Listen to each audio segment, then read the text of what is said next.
I have this to say to the modern young girl, gentlemen. Be free. Express yourself. Take your life in your own hands and mold it. The world will try to rob you of your freedom, but fight for it.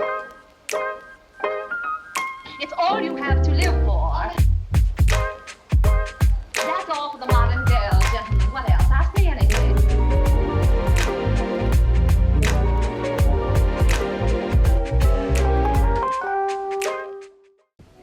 Hi everyone, welcome back to That's All for the Modern Girl. My name is Caitlin and I'm so happy to have you.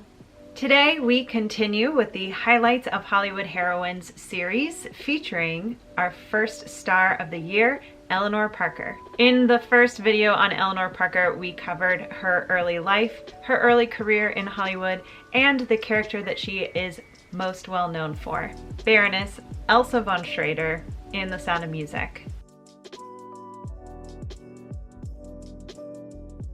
Today, we are jumping into the versatility of Eleanor Parker and a few of the roles that showcase that, one of which she was nominated for an Academy Award. While all of this is going on, I'll be fixing up a vintage fur coat that I was gifted by one of my lovely subscribers, Eileen. So thank you, Eileen, for helping with this video.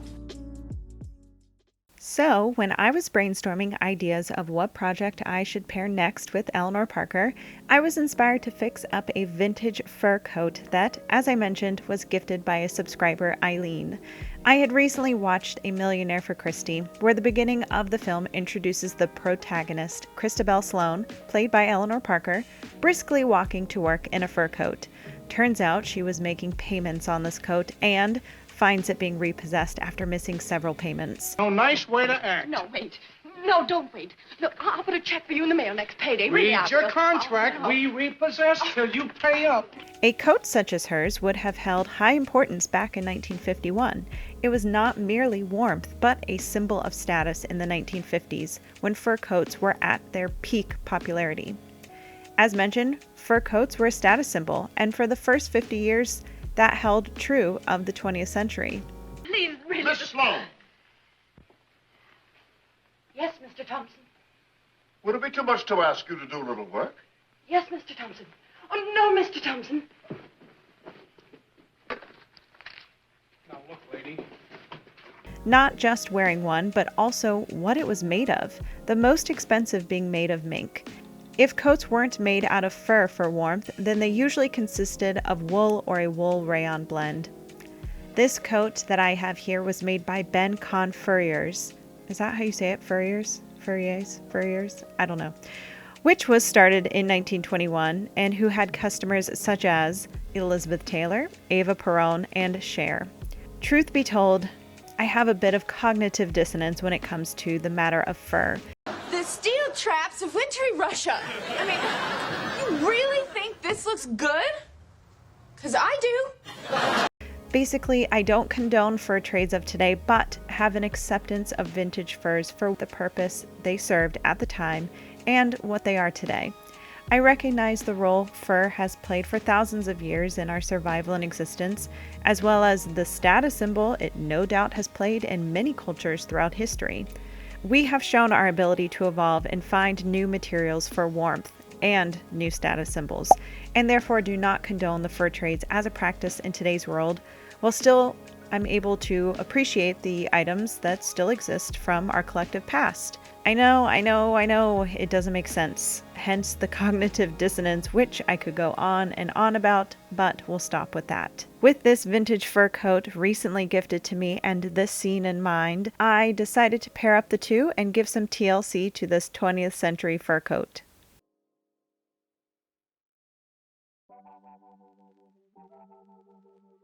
As mentioned in the last video, Eleanor received the foundation of her training doing shows in community theater and summer stock, which brought her to the Pasadena Playhouse. All this time, Eleanor had been cast in character roles. Having her character actress skills always with her and combining that with her shape-shifting ability to go unrecognizable, Eleanor brought that character actress training to her leading lady characters, incorporating accents and transforming her appearance over and over again. Not too long, I hope. Never want to look like some of these old women around here. Go on. Call him all you like. He can't hear you. I'm taking over now, see? You look a little pale, Wade. Would you like some whiskey? Now, all of these qualities are far more common in films today, and as a modern audience, we expect to see that. But audiences of the 1940s and 50s were more used to seeing a star first, in all their glamour, portray a character while maintaining that glamour. Eleanor, having never been about the glamour to begin with, relished in disappearing into her characters. She said, "When I'm spotted somewhere, it means that my characterizations haven't covered up Eleanor Parker, the person. I prefer it the other way around." In addition to bringing this quality to the screen, she also had it in real life. She was frequently either overlooked by those she had worked with or mistaken for someone else. Eleanor really did have an ability to transform, and here we can see some of those likenesses to a few of her peers that otherwise wouldn't be obvious. So let's take a peek at some of her character work on full display that I think you should check out, including one of her films that earned her an Academy Award nomination in 1950, and one romantic comedy where she plays opposite Ronald Reagan. Do you say President Reagan even if he wasn't president yet? Anyways, in 1947's The Voice of the Turtle. Caged was her first nomination for Best Leading Actress and came in 1950. She plays Marie Allen, a young woman unjustly sent to prison as an accessory to her husband's crime of robbing a gas station. Inside the prison, she undergoes physical examination required for all inmates and learns that she's pregnant. Determined to stay on the straight and narrow path and earn her probation, she is constantly pressured by inmates to take shortcuts that will get her out of there sooner but require her to compromise her morals and integrity. She is abused by an awful prison matron and ultimately hardens to the environment. Cast includes Agnes Moorehead as the fair and good-hearted prison warden and Hope Emerson as a twisted prison matron. In The Voice of the Turtle, Eleanor plays the quirky actress Sally Middleton, who has sworn off love and then finds herself having to entertain a soldier beau of her friend Olive. Ned, this is Olive. When did you get in town? You did? Played by Eve Arden. The soldier, Sergeant Bill Page, played by Ronald Reagan, and who Olive hasn't seen in a couple of years, is back in town for a weekend leave. And Olive, who has since found a better prospect in a sailor, also on weekend leave, decides to lie to Bill, saying she's married and won't be able to go out with him. And with Olive off with her husband, Bill is left at Sally's and without a date. So naturally, they find themselves off to dinner. The combination of rain and hotels all full up leads Bill to staying the night at Sally's apartment. It's my lucky tune. Londonderry air? Silly, but whenever I hear that, nice things always seem to happen to me. I'll just put these in the kitchen. And staying at Sally's apartment. Oh, we mustn't go on like this. Why not? Because I've given it up. What? That sort of thing. For Lent? But she's sworn off love, so things get complicated. Honorable mention is Parker's performance in 1951's Detective Story, where she holds the record for shortest ever performance nominated for an Academy Award for a leading actress. She was only on screen for a total of 20 minutes and 10 seconds of a 1 hour and 43 minute long movie where she played opposite Kirk Douglas. I do hope this encourages you to check out some of Eleanor's films, and if you do, please comment below and let me know which one. Now on to our fixer-upper.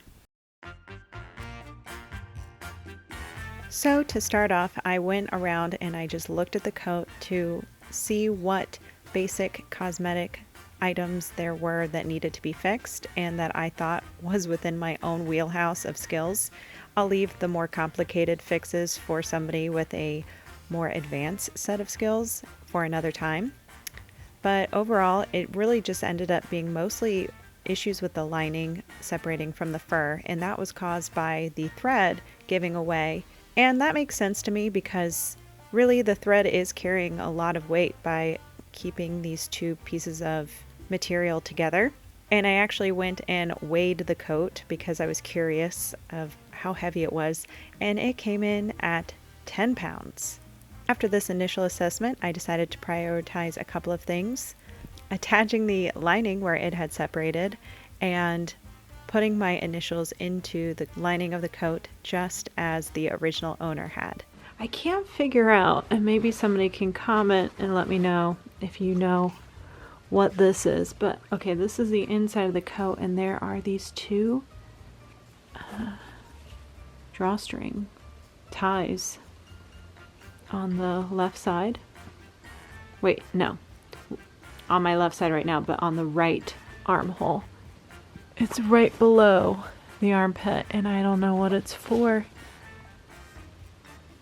Is it for, like, could there possibly been another lining?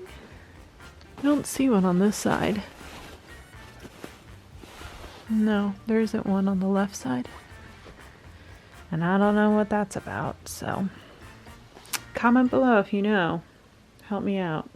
I also just love this beautiful tux on the inside of this coat. I mean, how gorgeous is that? The detail. And of course, we've got the woman who it was made for, or who purchased it. Looks like her name was Janine Rubens.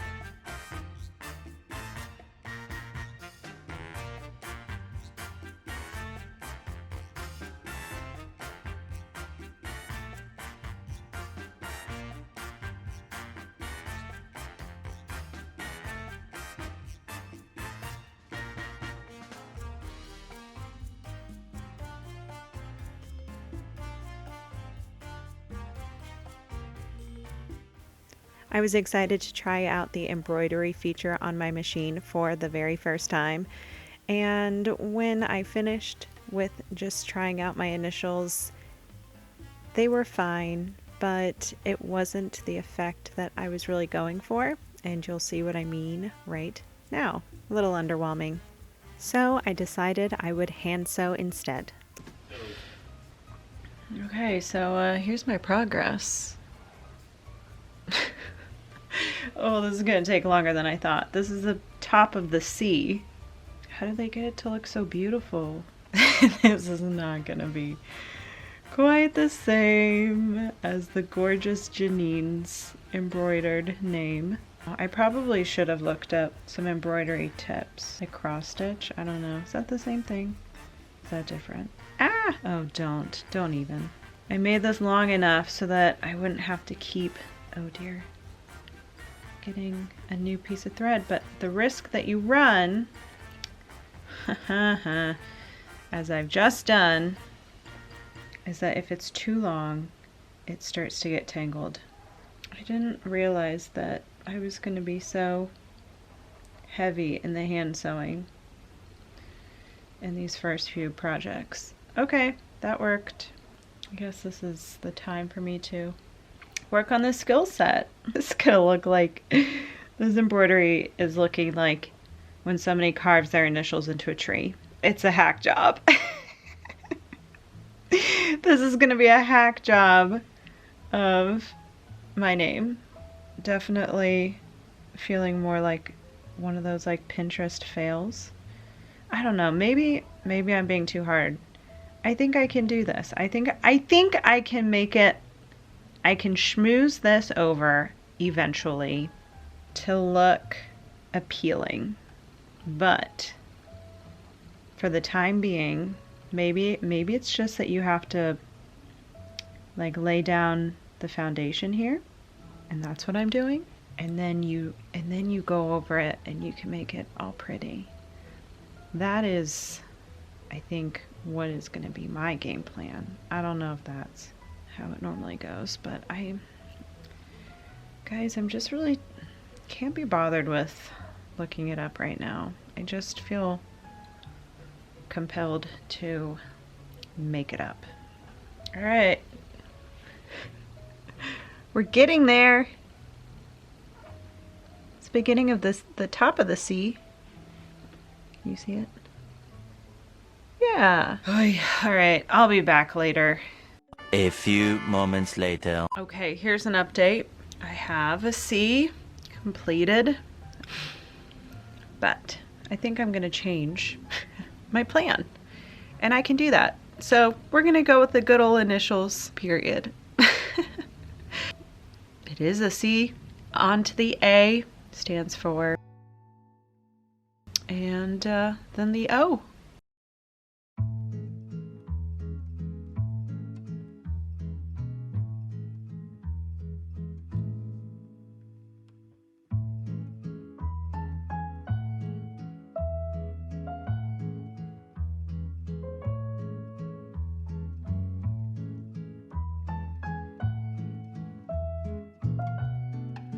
After getting the initial, no pun intended, outline of the embroidery down, I decided to switch gears and head on over to the lining and reattaching that to the bottom of the coat.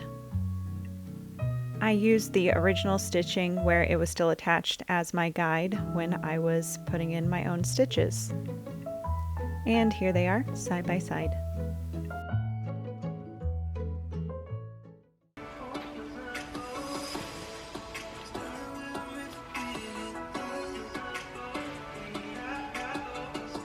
Babe, do you want to come up here? You want to come up here? Should we get your blankie?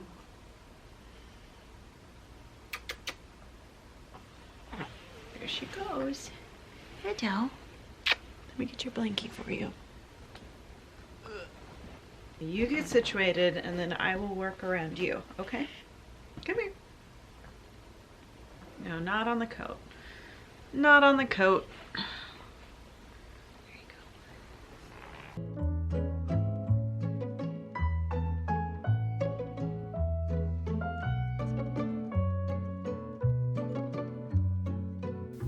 So all in all, I ended up fixing 1, 2, 3 places where the lining had separated from the jacket. 1 in the armhole, which I already showed you. 2 is the one I'm working on right now at the bottom of the coat. And then the 3rd one I'll be showing in just a moment after I finish up the embroidery, and it happened to be right on the side where the embroidery went.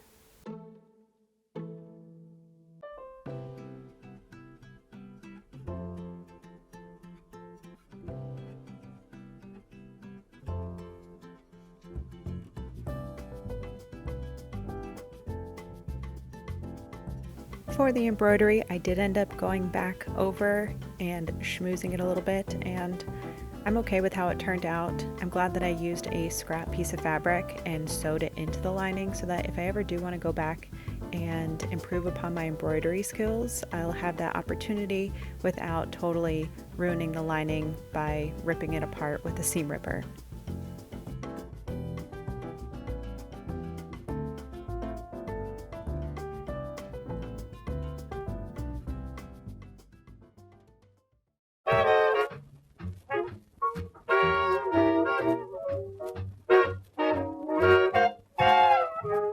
Just too marvelous for words, like glorious, glamorous, and that old standby amorous. It's all too wonderful. I'll never find the words that say enough, tell enough. I mean, they just aren't swell enough. You're much too much, and just too very, very to ever be in Webster's dictionary. And so song from the birds to tell you that you're marvelous, too marvelous for words. Thank you all so much for watching this video and for joining me on this journey of fixing up a vintage fur coat while sharing a bit about Eleanor Parker and the incredible, incredible character actress that she was. I do hope that you'll check out some of her films, and if there's one that I shared today that particularly caught your eye, please comment below and let me know which one it was. If you enjoyed today's video and would like to subscribe, I would love to have you. So please go ahead and click that subscribe button and the notification bell so that you'll know when the next video comes out. We have one more video featuring Eleanor Parker that will be coming out in the next month, and I'm really excited to share that one with you all. It features a really interesting story between Eleanor Parker and Marilyn Monroe, and I think you'll all really enjoy it. So I hope to see you all in the next video, and in the meantime, please take care. Bye!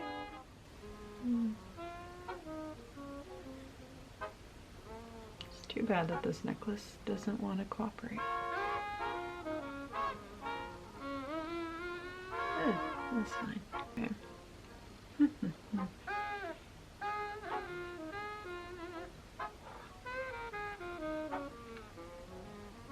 Sometimes I just feel so squinty from smiling so much. I have to take a break. Okay. I just feel like I'm like this the whole time. Okay. Alright. Whew! It's like the Barbie in Toy Story 2.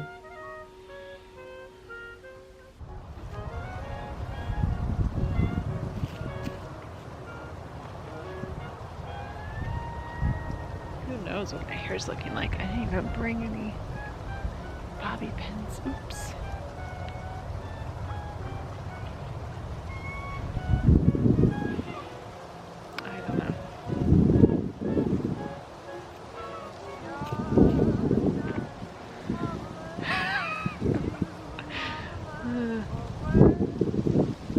Oh, it's just gonna blow out anyways. Okay. Glamorous and that old standby amorous. It's all too wonderful.